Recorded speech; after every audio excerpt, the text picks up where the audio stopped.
प्रत्येकाची एक scientific aptitude असतो, काहींचा कलात्मक ऍप्टिट्यूड असतो, साहित्यिक ऍप्टिट्यूड असतो. आपला ऍप्टिट्यूड आपल्याला ओळखता आला पाहिजे. त्याच्यानंतर कपॅसिटी बिल्डिंग झाली पाहिजे. कपॅसिटी म्हणजे काय? क्षमता, अभियोग्यता. आपली कपॅसिटी वाढली पाहिजे, ॲबिलिटी वाढली पाहिजे आणि टेम्परामेंट ठेवता आला पाहिजे. म्हणजे राग, आनंद ह्या दोन्ही क्षणाला सम्यकपणे प्रतिसाद देता आला पाहिजे. नाहीतर रागाच्या भरात अतिरागीत आणि आनंदाच्या भरात नाचण्याचा अतिउत्सव असं न करता एक समतोल व्यक्तिमत्वाची आपली बांधणी झाली पाहिजे. त्याच्यानंतर आपले बिहेवियर पॅटर्न्स हे आपल्याला समाज मान्य ठेवता आले पाहिजे. कसले ठेवता आले पाहिजे? समाज मान्य ठेवता आले पाहिजे. नाहीतर आता मॉडर्नायझेशनच्या नावाखाली म्हणजे मी कुठल्याही वेशभूषेवर कधीही टीका करत नाही, पण वेशभूषा आपल्याला शोभेल, समाजाला रुचेल अशी असावी. त्याचं हिडीस रूपांतर होऊ नये. आणि हे विद्यार्थी दशेमध्ये शिक्षकाशिवाय आणि आईशिवाय तुम्हाला दुसरं कोणीही सांगणार नाही. त्यामुळं तुमचे बिहेवियर पॅटर्न्स चांगले पाहिजेत. तुमच्या संकल्पना स्वतःच्या विकसित झाल्या पाहिजेत. जीवनाबद्दल, शिक्षणाबद्दल, करिअर बद्दल तुमचं स्वतःचं मत असलं पाहिजे. परवा श्रुती बोरस्तेनं सर, ज्या मुलीचं मी नाव सांगितलं, तिनं काय सांगितलं, वक्तृत्वाला ज्यावेळी मला एखादा विषय दिला जातो त्यावेळी मी पुस्तकातलं वाचलेलं बोलतेच, पण मला नंबर का मिळतो तर माझं स्वतःचं मत व्यक्त कर. स्वतःचं मत प्रत्येक विषयावर व्यक्त करता येणं हे व्यक्तिमत्वाच्या विकासामध्ये सर्वात महत्वाचं. स्वतःचं मत पाहिजे. आणि माणूस अनुकरण करून जगत नाही. मी आमच्याकडे कॉपी करणाऱ्या विद्यार्थ्यांना, म्हणजे आमच्याकडे म्हणजे सगळ्याच महाविद्यालयातल्या कॉपी करणाऱ्या विद्यार्थ्यांना एक सांगतो, प्रश्नपत्रिकेतल्या दिलेल्या प्रश्नाच्या उत्तराची तुम्ही कॉपी कराल, पण कुणाच्याही जीवनाची दुसऱ्या कुणालाही कॉपी करता येत नाही. प्रत्येकाच्या जीवनातल्या संकटांना स्वतःलाच सामोरं जावं लागतं. तुमचे आई वडील सुद्धा सामोरे जात नाही, तुमच्यासाठी सहकार्य करतील, पण प्रत्येकाला स्वतःच्याच पायावर स्वतःच्या मेंदूनी आव्हानांना सामोरं जावं लागतं. त्याच्यानंतर तुमच्या टेंडन्सी म्हणजे प्रवृत्ती चांगल्या विकसित झाल्या पाहिजेत.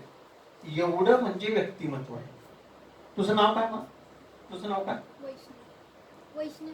हा, वैष्णवी म्हणजे ही दिसते तेवढी नाही. वैष्णवीतले एवढे गुण म्हणजे वैष्णवी. कळलं बाळा तुला? एवढं गुण म्हणजे तू. आता तुझ्याकडे यातलं काय काय आहे ते घरी जाऊन टिपून काढ, म्हणजे तू आहेस हे तुला कळेल. पुढे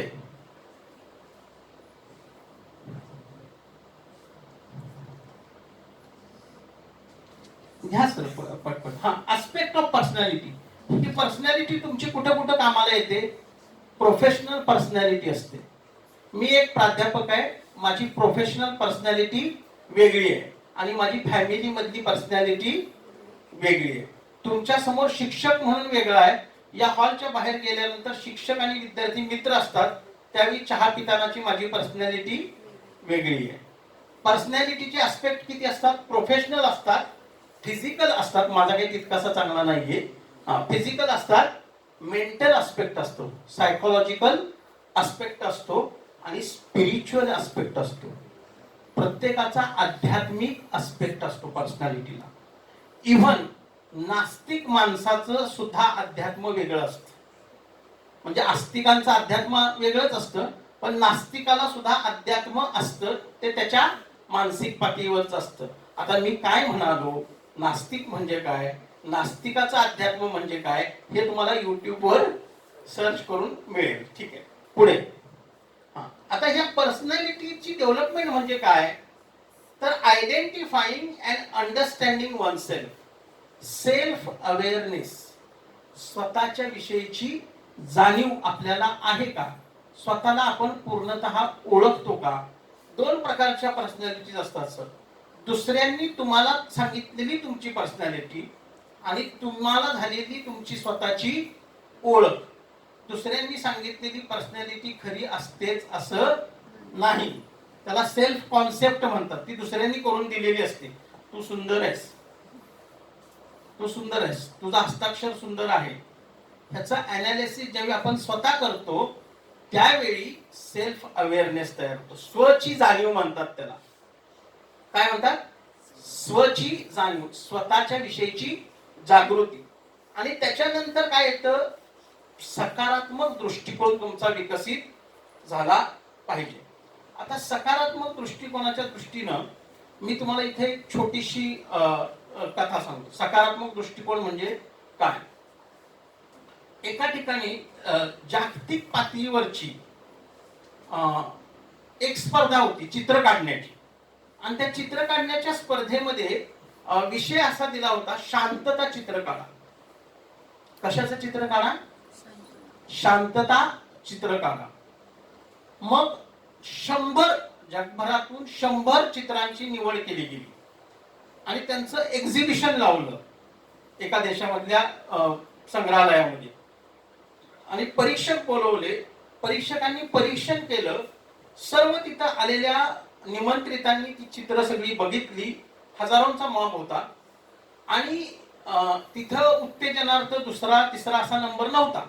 एकच चित्र, शांतता चित्र, जगातलं असं शांतता चित्र त्यांना बक्षीस द्यायचं होतं, एकच बक्षीस. मग परीक्षकांनी ते शांतता चित्र निवडलं आणि ज्यावेळी बक्षीस अनाऊन्स झालं त्यावेळी मॉब मध्ये चर्चा सुरू झाली. अरे हे तर चुकीचा निर्णय आहे. ज्या चित्राला बक्षीस दिलंय ते शांततेच्या पेक्षा फार विकृत आहे आणि वेगळं आहे. किती सुंदर चित्र होती, निसर्गाची चित्र होती, डोंगर दऱ्यांची चित्र होती, छान छान गोड बाळांची चित्र होती, संगीताच्या विषयी चित्र होती. आणि हे जे चित्र ज्याला बक्षीस मिळालंय त्याच्यामध्ये वादळ दाखवलंय, विजा कडाडताना दाखवलंय, सगळीकडे आग लागलेली दाखवलंय, झाडं पडताना दाखवली. आणि हे शांतता चित्र कसं काय असू शकतं? आणि त्यांनी सांगितलं तुम्ही एक तर पार्शियलिटी केलीये किंवा तुम्हाला कळालेलं नाहीये शांतता चित्राची कॉन्सेप्ट. त्या प्रेक्षकांनी सांगितलं परीक्षकांना. त्यातला एक सुज्ञ परीक्षक उठला आणि म्हटलं आता पुन्हा ती चित्र जाऊन बघ. त्याच्यात तुम्ही वादळं बघितली, त्याच्यात पडणारी झाडं बघितली, त्याच्यानंतर आग बघितली, विजा बघितल्या, एकदम वादळी चित्र तुम्हाला वाटलं. पण त्याच्यात तुम्ही एक नोटीस नाही केलं, एक माणूस एका झोपडीच्या खिडकीतून शांतपणे ही सगळी वादळं बघत बसलाय. हे तुम्ही नोटीस केलं का? नाही केलं. शांतता चित्र कुणाला म्हणायचं? भोवताली जेवी वादळी परिस्थिती असते त्यावेळी ज्याला शांत राहता येतं, आपल्या मनाची शांतता राखता येते. अनेक आकर्षण असतात, त्या आकर्षणाला टाळून आपल्या ध्येयावरती सकारात्मक दृष्टीनं केंद्रित होता येतं, त्याला शांतता चित्र म्हणतात. आपल्या जीवनाचं शांतता चित्र जर निर्माण करायचं असेल तर सकारात्मक दृष्टिकोन बाळगला पाहिजे. वादळं येतात आणि जातात आणि वादळं आयुष्यात टिकत नाहीत. मी काय म्हणतोय ते समजून घ्या. वादळं आयुष्यात टिकत नाहीत. चिरंतन ज्या गोष्टी असतात त्या टिकून राहतात. काही गोष्टी त्या त्या काळापुरत्या मर्यादित असतात, त्या विसरता आल्या पाहिजेत आणि तिथं सोडता सुद्धा आल्या पाहिजेत. महाविद्यालयीन तरुणांच्यासाठी हे महत्वाचं आहे. आणि मी उघडपणे त्याच्यावर भाष्य केलेलं नाहीये, तरी कळण्या इतके समजदार आहेत हे मला मगाचपासून लक्षात आले. ठीक आहे. आणि तुम्हाला वेळेचं नियोजन करता आलं पाहिजे. म्हणजे 12:30ला सांगितलं थांबणार म्हणजे थांबणार. वेळेचं नियोजन करता आलं पाहिजे. टाइम मॅनेजमेंटचं स्किल तुमच्याकडे असलं पाहिजे. नेक्स्ट. आता जे वाक्य दिले ते फार महत्वाचं आहे. ताई वाच ग, तू वाच बाळा. तू, तुझं नाव काय बाळा? तुझ्या शेजारी. वाच तू ते वाक्य. उठून वाच ना. अरे इंग्रजी वाचता येते की आपल्याला?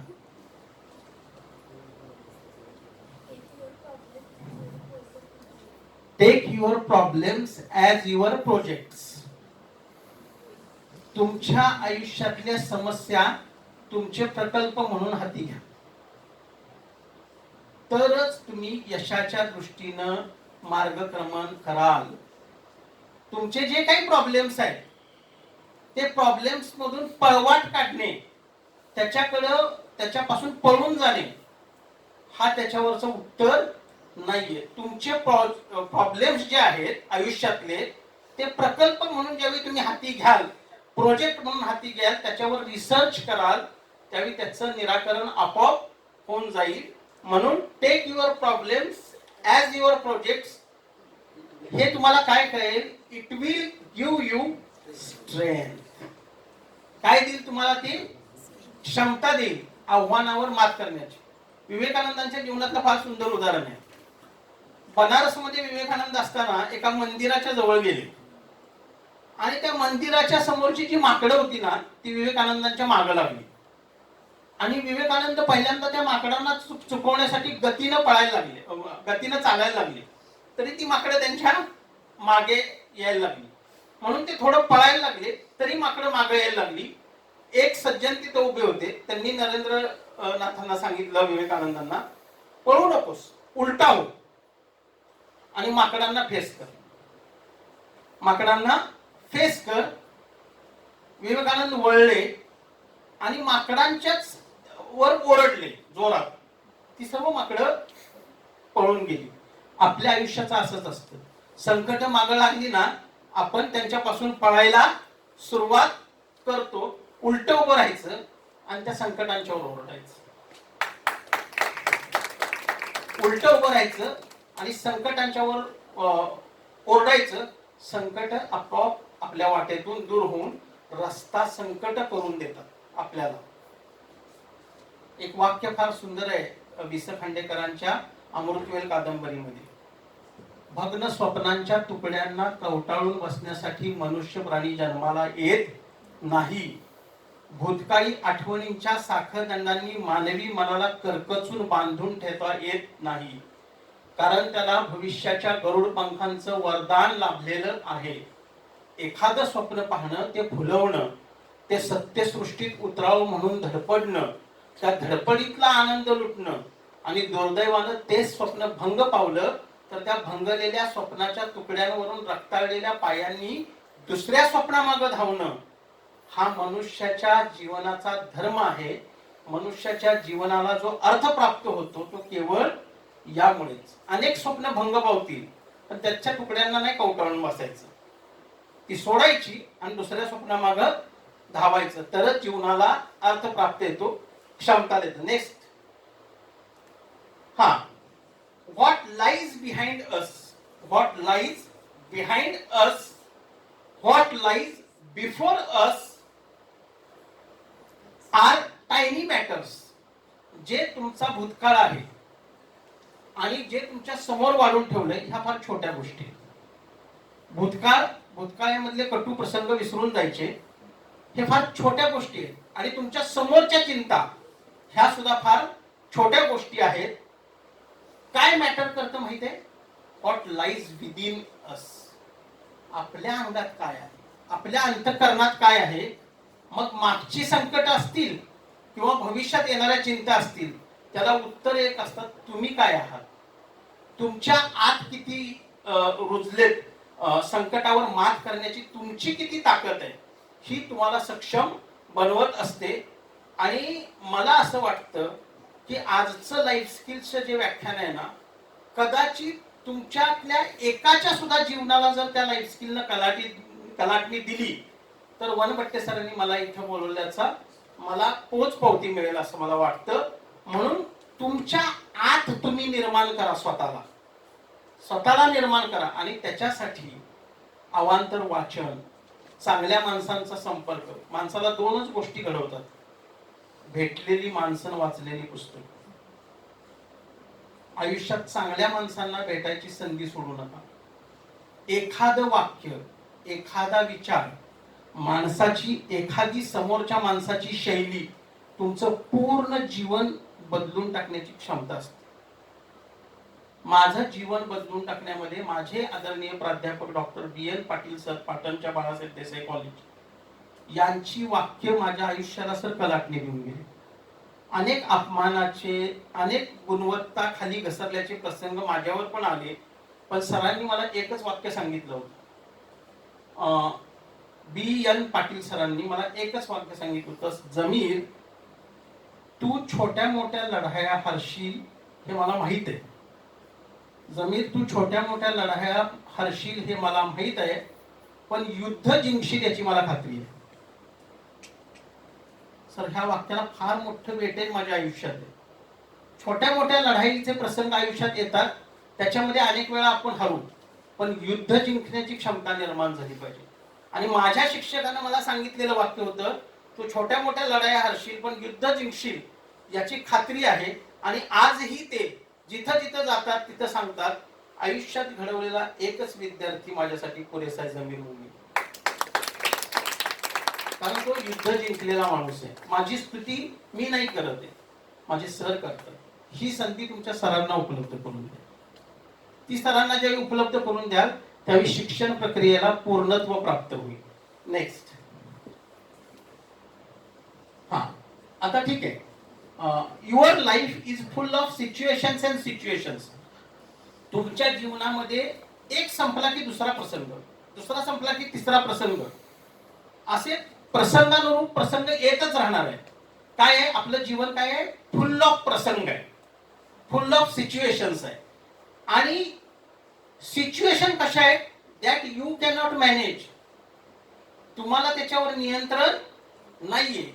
काही गोष्टी तुमचं काही दोष नसताना सुद्धा तुमच्या जीवनामध्ये उद्भवतात. नेक्स्ट. मग त्या ज्या गोष्टी ज्याच्यावर तुमचं कंट्रोल नाहीये त्या तुमचे काय होतात? प्रॉब्लेम्स. ठीक आहे, त्या तुमचे प्रॉब्लेम्स होतात. आणि प्रॉब्लेम काय करतात? निगेटिव्ह फिलिंग तयार करतात. आणि ती निगेटिव्ह फिलिंग तुमच्या मनामध्ये काय निर्माण करते? भीती, आयुष्याविषयीची भीती, फिअर निर्माण करते बाळांनो. त्याच्या पुढे काय आहे? This mind fear in subconscious mind becomes. Next. चिंता. जी भीती तुमच्या मनामध्ये रुतून बसते त्याचं रूपांतर कशात होतं? चिंतेमध्ये. आणि मग चेहऱ्यावर 12 वाजतात रोजची, चिंताग्रस्त. आता कसं होणार आहे? आणि मग काय होतं माहितीये का? आपण एक मिनिट फक्त, आपण जिथं असतो तिथं नसतो.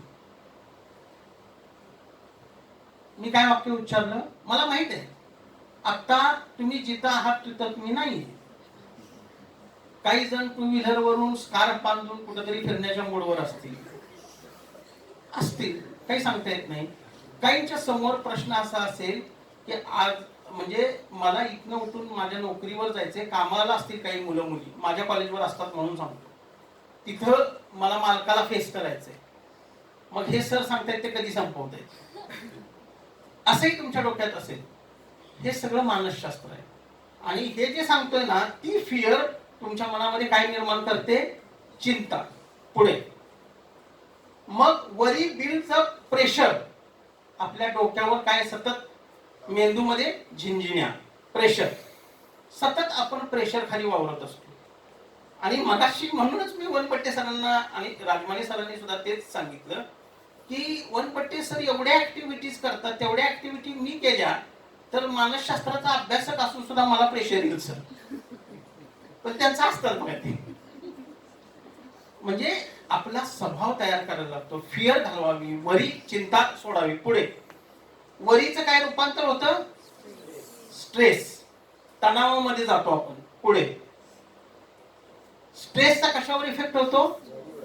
बॉडीवर. तुम्हाला माहित आहे 18व्या वर्षी 17व्या वर्षी अटॅकचं प्रमाण यायला लागले. लाईफ स्किल्स का शिकली पाहिजेत माहितीये? नुसतं लाईफ स्किल हे नॉलेज नाहीये. आता तुमच्या वयातल्या मुलांचे जगण्या मरण्याचे प्रश्न तयार झाले. शुगर सुरू झाले तुमच्या वयातल्या मुलांना.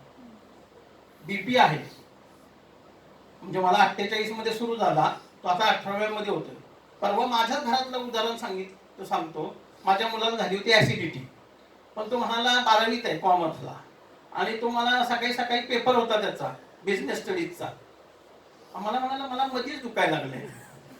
मला आता माझ्या मनामध्ये काय काय गोष्टी निर्माण झाल्या असतील याचा विचार करा. वय वर्ष त्याचं 18 आणि त्याला मध्येच दुखायला लागले, आणि तुम्हाला सांगत नाही की मला जळजळत आहे. पण मग मी सांगितलं असं ऍसिडिटी झाली, नाही दुखतेच. आता मला डोक्यात ईसीजी बीपी. अरे बाळांनो, हे सत्य आहे, घराघरात सुरू झालंय. शुगर 18 वर्षाच्या मुलांना सुरू होते, 21, 22, 23 मध्ये मुलांना सर अटॅक येतात. तर नाही अटॅक आले तर स्प्रिंगचे बिल पंखे नसतील तर लटकवून घेत चालले. आणि हे दुर्दैव आहे सामाजिक फार. नाही तर मग ह्याच्यावर एक उपाय काय माहितीये का, हे जर करता आलं नाही तर दुसरं करायचं. आता सुरू झालंय साताऱ्यामध्ये आले, लोन कराडामध्ये आले की माहित नाही, पानपट्टीवर सुद्धा नशेच्या गोळ्या मिळायला लागलेल्या. आणि हे चित्र तुमच्यापासून फार दूर नाही सर, अफूच्या गोळ्या मिळायला लागल्या. आमच्याच एका प्राध्यापकांच्या मेहुण्याचा मुलगा वय वर्ष 18, त्याला गांजाच्या गोळीची सवय पानपट्टीवाल्यानं लावली. आज तो एरोडा मेंटल हॉस्पिटलमध्ये ऍडमिट आहे. आणि त्याच्या पुढचं सांगतो, NSSचा कॅम्प अजिंक्यतारा किल्ल्यावर झाला. तुम्ही हमीद दाभोळकर नाव ऐकलंय, नरेंद्र दाभोळकरांचे चिरंजीव. ते सायकोलॉजिस्ट आहेत, सायकॅट्रिस्ट आहेत. तर ते व्यसनमुक्ती केंद्र चालवतात. तर त्यांचे असिस्टंट उदय चव्हाण आले होते. त्यांनी आम्हाला सांगितलं त्यांच्याकडे 3 मुलं ऍडमिट आहेत, 18-19 वयोगटातील. त्यातला एक जण 12वीला 94% पडलेला आहे सायन्सला, आणि नीटच्या परीक्षा क्रॅक झाली नाही म्हणून तो व्यसनाच्या इतका आहारी गेला, ड्रग्सच्या, की त्याला ऍडमिट केले त्या परिवर्तन व्यसनमुक्ती केंद्रामध्ये. आणि त्यांनी आश्चर्याची बाब काय सांगितली माहिती, त्याचे वडील शिक्षक आहेत आणि आतापर्यंत त्यानं ड्रग्जवर 10 लाख रुपये खर्च केले. आणि तुम्हाला वाटत असेल हे 10 लाख रुपये वडिलांनी पुरवले का? नाही सर. हे जे ड्रग्ज पेडलर आहेत ना, ड्रग्जचा व्यवसाय करतात, ते त्या मुलांना शिकवतात पैसे कसे गोळा करायचे अनैतिक मार्गाने, चोऱ्या माऱ्या करून, किंवा ते ड्रग जास्त किमतीला कसे विकायचे हे मुलांना सांगून. आणि हे भावंडांनो, आपल्यापेक्षा फार दूर जग राहिलेलं नाहीये. आपल्या उंबरट्यापर्यंत कधी येऊन ठेपेल सांगता येत नाही. म्हणून लाईफ स्किल्सची आणि सायकोलॉजीचा अभ्यास तुमचा असला पाहिजे, तरच तुम्ही या सगळ्यांच्या पासून बाजूला राहू शकता. तुमच्यातल्या बऱ्याच जणींची भावंड आहेत छोटी छोटी, बऱ्याच भावंडांच्या बहिणी आहेत. वॉच ठेवा. तुम्हाला माहित आहे नशा कशाने करतात? व्हाईटनर पेन लागलीत मुलं. हे माहित नाही तुम्हाला, कारण तुम्ही हे अभ्यास करत नाही. व्हाईटनर सॉक्स मध्ये घालतात मॅडम, आणि ती सॉक्स सुंगतात, त्यांना नशा आहे. किती किळसवाना वाटतंय ना. मग आपल्याला जर जीवन आनंदी घडवायचं असेल तर ह्या गोष्टींची गरज आहे का?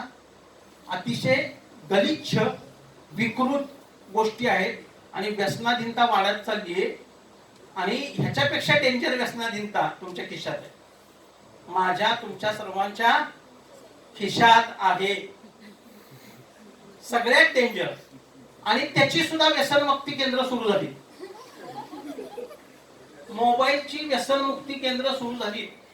अनिल अवचटांच्या मुक्तांगणमध्ये मोबाईलच्या ऍडिक्शन लागल्यामुळे ज्यांचे हात थरथरतायत, माना अशा कापतायत, त्यांना ऍडमिट केलेलं आहे तुमच्या वयाच्या मुलांना. Facebook, Instagram. आता आपण ना वास्तवाच्या जगात जगतच नाही.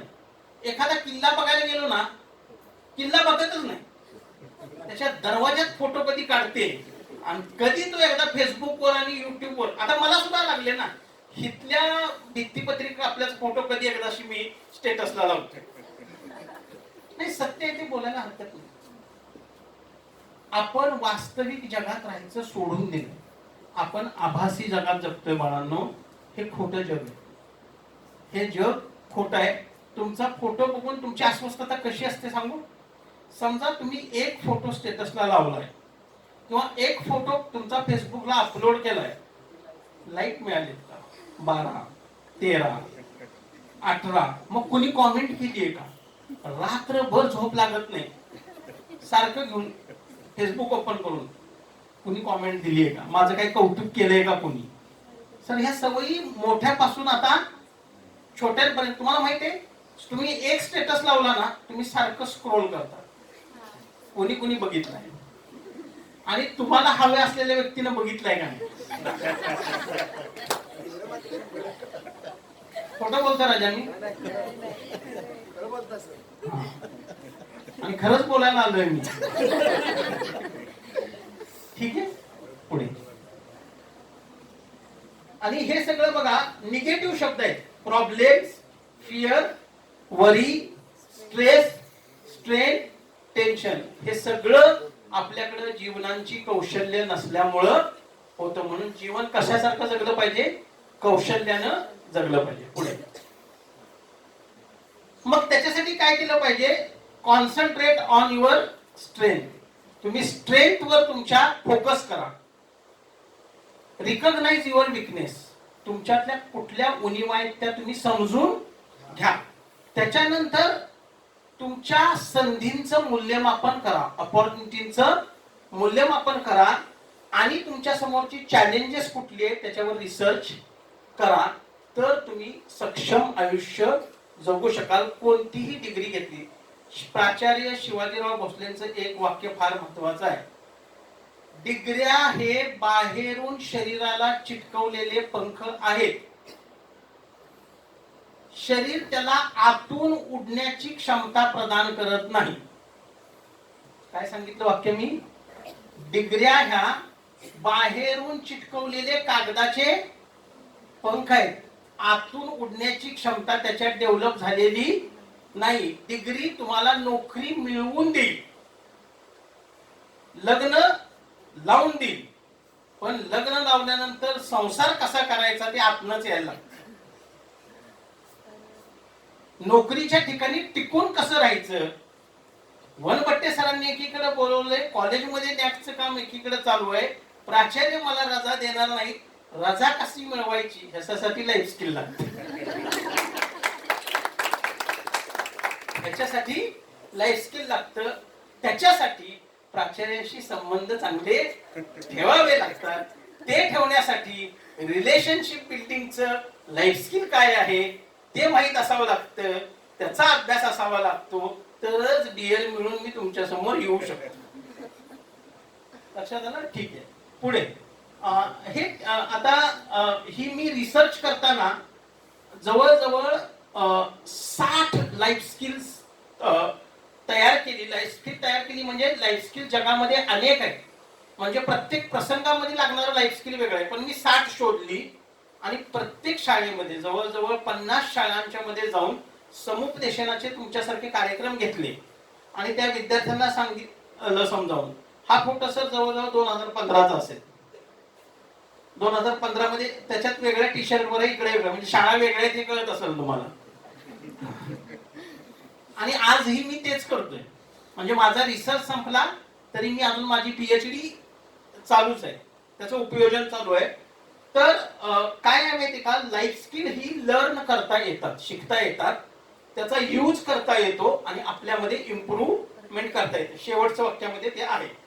पुढे लाईफ स्किल म्हणजे काय आहे तर आपल्याकडच्या अशा क्षमता आणि अशा स्ट्रेंथ्स आहेत की ज्याच्यामुळे दैनंदिन जीवनामध्ये जे प्रसंग निर्माण होणार आहे असू दे. दैनंदिन ही पीपीटी ठेवून जातो मी इथे. दैनंदिन कॉपी करून घ्या नंतर सर. दैनंदिन जीवनामध्ये जे प्रसंग आहेत त्याला सामोरे जाण्याच्या क्षमता म्हणजे जीवन कौशल्य. आणि ते शिकता येतात, फक्त शिकवणारा लागतो. पुढे हे लाईफ स्किलच्या त्याच व्याख्या आहेत. नवीन आयडिया असतात त्याच्यामध्ये. त्याच्यामध्ये डिसिजन मेकिंग म्हणजे निर्णय क्षमता असते, समस्या निराकरणाची क्षमता असते, नवनिर्मितीची क्षमता असते, प्रभावी कौशल्य असतं बोलण्याचं. तुम्ही इतके वेळ काय ऐकून घेताय माझं? मी जर आड्याकडे बघून असंच बोलत राहिलो असतो तर समोरच्या 10 मिनिटात रिकामा कधी हॉल झाला असता मला कळलं नसतं. संप्रेषणाचं कौशल्य पाहिजे. आणि तुम्हाला एक सांगतो, न बोलणाऱ्याचं सोनं सुद्धा विकलं जात नाही, बोलणाऱ्याचा पावटा विकला जातो. नवीन शब्द काढला मी. बोलणाऱ्याचा पावटा सुद्धा विकला जातो. बोलता आलंच पाहिजे. आणि तुम्हाला एक सांगतो, तिथं बसून इथपर्यंत येण्याच्या प्रवासाला फार मोठी साधना लागते. अविनाश धर्माधिकाऱ्यांनी 5 मिनिटं. अविनाश धर्माधिकाऱ्यांनी एक फार सुंदर मुद्दा सांगितला. जीनियस बनण्याचा फॉर्म्युला सांगितला त्यांनी. जीनियस म्हणजे काय की आपापल्या क्षेत्रामध्ये एक्स्ट्रा ऑर्डिनरी कार्य करण्याची क्षमता असलेला जीनियस. सचिन तेंडुलकर, लता मंगेशकर, मोहम्मद रफी, अमिताभ बच्चन ही जीनियस मंडळी. कलाम जीनियस. जीनियस बनण्यासाठी काय लागतं माहितीये का? Genius is equal to into bracket excellence multiply by creativity bracket close raised by practice is genius. Genius म्हणजे सर्वोत्तम. सर्वोत्तम बरोबर काय? तर कंसामध्ये एक्सलन्स. एक्सलन्स म्हणजे कुठलंही कार्य उच्च प्रतीचे करण्याची वृत्ती, गुणिले काय? नवनिर्मितीची क्षमता. आणि त्या कंसाचा वर्ग कशाने करत जायचं? सारखं प्रॅक्टिस. सर्वोत्तम गुणिले नवनिर्मितीची क्षमता, त्याचा वर्ग प्रॅक्टिस प्रॅक्टिस प्रॅक्टिस. आणि ह्याच्यासाठी काय लागतात? ह्याच्यासाठी त्यांनी जीनियस बनण्याचे काही मुद्दे सांगितले. पहिला मुद्दा लागतो संकल्प, त्याच्यानंतर ध्यास, त्याच्यानंतर नियोजन, नियोजनानंतर स्वाध्याय, सेल्फ लर्निंग लागतं. स्वाध्याय, स्वाध्यायानंतर कम्फर्ट झोन सोडला पाहिजे, प्रत्यक्ष कृती, कार्यक्षमता. आणि मग काय होते? फल निष्पत्ती म्हणजे आउटकम मिळतो आपल्याला. लक्षात आलं? ठीक आहे. पुढे हा आता कौशल्यांचे, सॉफ्ट स्किलचे 3 प्रकार पडतात. वैचारिक कौशल्य, भावनिक कौशल्य आणि सामाजिक कौशल्य. वैचारिक कौशल्य तुमच्या मेंदूच्या कार्याशी निगडीत असतात. आता हृदय, आता भावना कुठं राहतात माहित नाही, मन कुठं असतं आपल्याला माहित नाही, पण असं म्हणतात हृदय आणि मेंदूच्या मध्ये कुठंतरी मन भरकटत असतं. कारण मन जे करायला सांगतो त्याला मेंदू परवानगी देत नाही, आणि मेंदूला जे करायचं असतं त्याला मन परवानगी देत नाही. तर मन आणि मेंदूच्या मध्ये कुठेतरी भरकटणारं जे डोमेन असतं त्याला इमोशनल स्किल्स म्हणतात. वैचारिक कौशल्य असतात, इमोशनल कौशल्य असतात आणि काही सोशल कौशल्य असतात. सोशल कौशल्याचं साधं उदाहरण सांगतो. आता तुमच्यापैकी कोणाला तरी जोरात ओरडायची लहर आली असेल आतल्या, समजा ओरडत नाही का? कोणाला तरी म्हणायचं असेल सर आता बस, म्हणताय का? नाही. आणि मी थांबतोय का? नाही. कारण मी चित्त घेऊन आलोय कोंबायचंच आहे, आणि तुम्ही चित्त घेऊन बसलाय आता सर बस. पण आपण दोघं पण मनासारखं वागतोय का? का नाही वागत? तर आपल्यामध्ये कुठली स्किल्स आहेत? सोशल स्किल्स आहेत, मॅनर्स आहेत, काहीतरी इटिकेट्स आहेत. बरोबर आहे? तर ती सोशल स्किल्सची यादी आहे. त्याच्यामध्ये ह्यातली सर्वात महत्वाची स्किल सांगतो आणि मी थांबतो. पहिलं स्किल आहे तुम्हाला डिसिजन मेकिंग करता आला पाहिजे, निर्णय घेता आला पाहिजे. एक तर निर्णय बरोबर घ्या किंवा चुकीचा घ्या. दोन्ही परिस्थितीत काय असतं? बरोबर निर्णय घेतला तर ते योग्यच असतं, चुकीचा निर्णय घेतला तर माझा चुकीचा निर्णय कसा योग्य असेल हे तुम्हाला साबित करता आलं पाहिजे. पण सगळ्यात वाईट काय आहे माहिती आहे? निर्णय न घेता येणं. दुसरं आहे प्रॉब्लेम सॉल्व्हिंग. त्याच्यानंतर प्रॉब्लेम सॉल्व्हिंग म्हणजे तुमच्याकडे समस्यांच्यावर निराकरण करण्याची कुवत असली पाहिजे, आणि चिकित्सात्मक तुम्हाला प्रत्येक गोष्टीचा विचार करता आला पाहिजे. मोमीन सर असं काम म्हणाले. त्यांनी का विवेकानंदांच्याच कथा आज सांगितल्या? का सांगितले? मी आज विवेकानंदांच्यावरच जोर का होता माझा? आज विवेकानंदांची जयंती आहे आणि दिवस आपण राष्ट्रीय योग दिन. येस, आणि तुम्ही सगळे युवक आहात आमच्या सहित. असं आम्ही म्हणायला पाहिजे ना. चिरतरुण राहण्याची मानसिकता पाहिजे बाळा आपल्याकडे. ठीक आहे? तर त्याच्यानंतर टाइम मॅनेजमेंट, वेळेचं तुम्हाला व्यवस्थापन करता आलं पाहिजे. आता इमोशनल स्किल मध्ये सर्वात महत्वाचं काय आहे? Coping with emotions. भावनांचं तुम्हाला नियंत्रण करता आलं पाहिजे. आणि कोपिंग विथ स्ट्रेस, ताणतणावाचं तुम्हाला नियंत्रण करता आलं पाहिजे. त्याच्यानंतर सेल्फ अवेअरनेस, स्वतःच्या विषयीची जाणीव तुमची असली पाहिजे. माझ्याकडे हे आहे आणि माझ्याकडे ते नाहीये, माझ्या समोर हे आहे आणि मला इथपर्यंत जायचंय, त्याच्यासाठी माझ्याकडे या क्षमता आहे. हे झालं भावनिक कौशल्य. आणि त्याच्यानंतर सोशल कौशल्यामध्ये तुमच्याकडं आंतरव्यक्ती संबंध चांगले ठेवण्याचं कौशल्य पाहिजे. म्हणजे रिलेशनशिप तुमच्या चांगल्या टिकून राहिल्या पाहिजेत. आणि इंट्रापर्सनल रिलेशनशिप बिल्डिंग दोन प्रकार आहेत, इंटरपर्सनल आणि इंट्रापर्सनल. इंटरपर्सनल म्हणजे काय, माझं तुमच्याशी असलेलं नातं ते चांगलं ठेवता आलं पाहिजे. आणि प्रत्येक व्यक्तीचं स्वतःशी एक नातं असतं, म्हणजे स्वतःच्या बॉडीशी नातं असतं, स्वतःच्या मनाशी नातं असतं, स्वतःच्या विचारांशी स्वतःच्या बुद्धीशी नातं असतं. ते तुम्हाला चांगलं राखता आलं पाहिजे. विवेकानंद एका ठिकाणी बाळा असं म्हणाले, जर का तुम्ही रोज अर्धा तास जर स्वतःशी बोलला नाही तर जगातल्या सर्वोत्तम व्यक्तीशी न बोलल्याचं तुमच्या पदरी दुःख पडेल. तुम्ही स्वतःशी स्वतः बोललं पाहिजे, म्हणजे असं रस्त्यावर कुठेही नव्हे, एकांतात. आणि त्यालाच मेडिटेशन म्हणतात. मेडिटेशन त्यालाच म्हणतात. तुम्हाला ध्यान धारणा करता आली पाहिजे. ध्यान धारणा ही फार आध्यात्मिक गोष्ट नाहीये, सायंटिफिक आहे. तुम्हाला स्वतःशी बोलता आलं पाहिजे. तुम्ही स्वतःशी बोला तर तुम्ही एका चांगल्या व्यक्तीशी बोला. कारण स्वतःशी ज्यावेळी माणूस स्वतः बोलतो ना, त्यावेळी रोजच्या जीवनात मी काय चुका केला त्याचं मूल्यमापन तो करतो आणि सुधारण्याचा प्रयत्न करतो. त्यामुळे आंतरव्यक्ती संबंध चांगले ठेवा. इंट्रापर्सनल म्हणजे व्यक्ती अंतर्गत तुमच्याशी तुमचा संबंध आधी चांगला असून दे. आणि त्याच्यानंतर शेवटचं कौशल्य आहे महत्वाचं, इफेक्टिव्ह कम्युनिकेशन स्किल. जे तुम्हाला कोणतीही डिग्री घेतली तरी फार महत्वाचं आहे. आणि जाताना एकच वाक्य सांगतो आणि थांबतो. सर ते वाक्य फार महत्वाचं आहे. पपू काळेंचं वाक्य आहे, तुम्ही वाचलं असेल कुठेतरी. फेसबुकवर अनेक वाक्य असतात, त्यातलं हे वाक्य आहे, कबुतराला गरुडाचे पंख लावता येतीलही. कबुतराला गरुडाचे पंख लावता येतीलही, पण गगन भरारीचे वेळ रक्तातच असावे लागते. कारण आकाशाची ओढ दत्तक घेता येत नाही. तुम्हा सर्वांना आकाशाची ओढ दत्तक घेण्याची क्षमता लाभो. पुन्हा एकदा माता जिजाऊंना सलाम, अभिवादन. स्वामी विवेकानंदांना अभिवादन. थोरले छत्रपती शाहू महाराजांना अभिवादन. ज्यांच्यामुळे आपण सगळे इथं आहोत त्या पद्मभूषण डॉक्टर कर्मवीर भाऊराव पाटीलांना अभिवादन. तुम्हा सर्वांना अभिवादन. जय हिंद, जय महाराष्ट्र.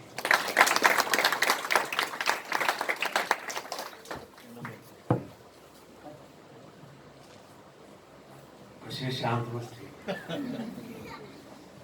एक किंवा दोघांना जर मत व्यक्त करायचं असेल तर त्यांना 2-2 मिनिटाची संधी, कोणाला पुढे येऊन बोलायचं असेल चटकन आहे ना, 2-2 मिनिटाची संधी, पटकन यायचं आणि 1-2 मिनिटाचं मनोगत व्यक्त करून जायचं जर असेल तर. या या या या 1-2 मिनिट.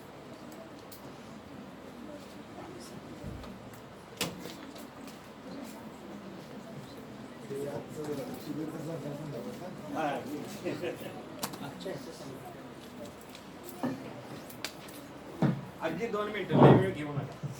शुभ दुपार सर्वांना. खूप वेळ झालाय, तुमचा वेळ घेत नाही. तर आज 12 जानेवारी म्हटल्यावरती आपल्या सर्वांना माहित असतं की राष्ट्रीय युवक दिन म्हणजेच विवेकानंदांची जयंती आणि आई आऊसाहेब जिजामाता यांची जयंती असते. 12 जानेवारी हा दिवस आपल्या संपूर्ण भारतात राष्ट्रीय युवक दिन म्हणून साजरा करतात. तर त्याआधी तुम्हा सर्वांना राष्ट्रीय युवक दिनाच्या माझ्याकडून मनपूर्वक शुभेच्छा. आणि आज जे हे शिबिर झालं, ही कार्यशाळा झाली, ही कार्यशाळा आपल्या शिक्षणशास्त्र विभागामार्फत भरवण्यात आली होती. तर त्यासाठी प्रमुख पाहुणे म्हणून आपले जमीर मोमीन सर आपल्याला लाभले. त्यांनी मागल्या वेळी सुद्धा 1 दिवसीय कार्यशाळेमध्ये वक्तृत्व गुणाचा विकास कसा असावा त्या संदर्भात मार्गदर्शन केलं. त्यावेळी सुद्धा मी होतो आणि आजही मी त्यांचं आवर्जून ते भाषण ऐकून म्हणजे जमीर मोमीन सर म्हटलं आपण गेलं पाहिजे. आणि त्यांच्याकडनं खूप काही शिकण्यासारखं आहे मित्रांनो. तर आपण त्यांच्याकडनं त्यांच्या वक्तृत्व शैलीतून त्यांच्या बोलण्यातून विविध गोष्टींचा अभ्यास केला नसेल, त्या गोष्टी स्वतःच्या वैयक्तिक जीवनात अंमलात आणाव्या. हेच एवढंच मी तुम्हाला या युवा दिनाच्या निमित्तानं आवाहन करतो आणि माझ्या 2 शब्दांना विराम देतो. जय हिंद, जय महाराष्ट्र. फक्त 2 प्रातिनिधिक मॅडम बोलणार 2 मिनिटं. हे आपली MA ची विद्यार्थी नाही, तो आता NSS मधनं आलेला आहे ह्यासाठी खास. NSSच्या कॅम्पमध्ये आहे, तिथनं ते आलेलं आहे. नमस्कार सर्वांना. सरांनी आज खूप छान मार्गदर्शन केलं. सरांनी जे जीवन कौशल्य म्हणजे जगायचं कसं याबद्दल मार्गदर्शन केलं आणि सरांनी सगळ्यात महत्त्वाचं सांगितलं की तुम्हाला जर शिक्षक व्हायचं असेल तर त्याच्यासाठी लागणारं स्किल कोणतं महत्त्वाचं आहे त्याच्याबद्दल सरांनी माहिती दिली. आणि सर्वात महत्त्वाचं म्हणजे अब्दुल कलामांचे जे त्यांनी किस्से सांगितले ते सगळे अग्निपंख ह्या पुस्तकात आहेतच आणि प्रफुल्लित मने ह्या पुस्तकात सुद्धा त्यांनी ते अनुभव मांडलेत आणि त्यांच्याकडून भरपूर काही शिकण्यासारखं आहे. सरांचं अवांतर वाचन खूप जास्त प्रमाणात आहे, जेवढं आपलं सुद्धा नाहीये. आणि सरांनी जे तुम्हाला जगण्यासाठी कुठली कौशल्य आवश्यक आहेत, तुमच्याकडे येणारे प्रॉब्लेम्स आहेत त्याच्यावरती तुम्ही कसं मात कराल ह्याबद्दल सरांनी खूप छान मार्गदर्शन केलं. सर खरंच आम्हाला ह्या माहितीचा खूप उपयोग होईल. एवढं बोलून मी माझं भाषण थांबवते. धन्यवाद. महिला कॉलेजच्या टीम आलेली आहे, खरं दुसऱ्या कामासाठी आलती. त्यांना आपण जरा बळजबरीनंच बसवलं, पण तुम्हाला पण बसवलेलं आहे, पण कोण हल्लेलं नाही. छान आहे.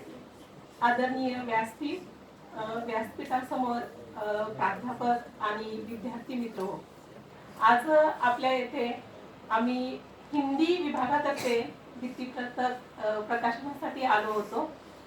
तर या निमित्ताने जीवन कौशल्य जगूया हा विषय जो आहे तो सर्वांसाठीच महत्त्वाचा आहे.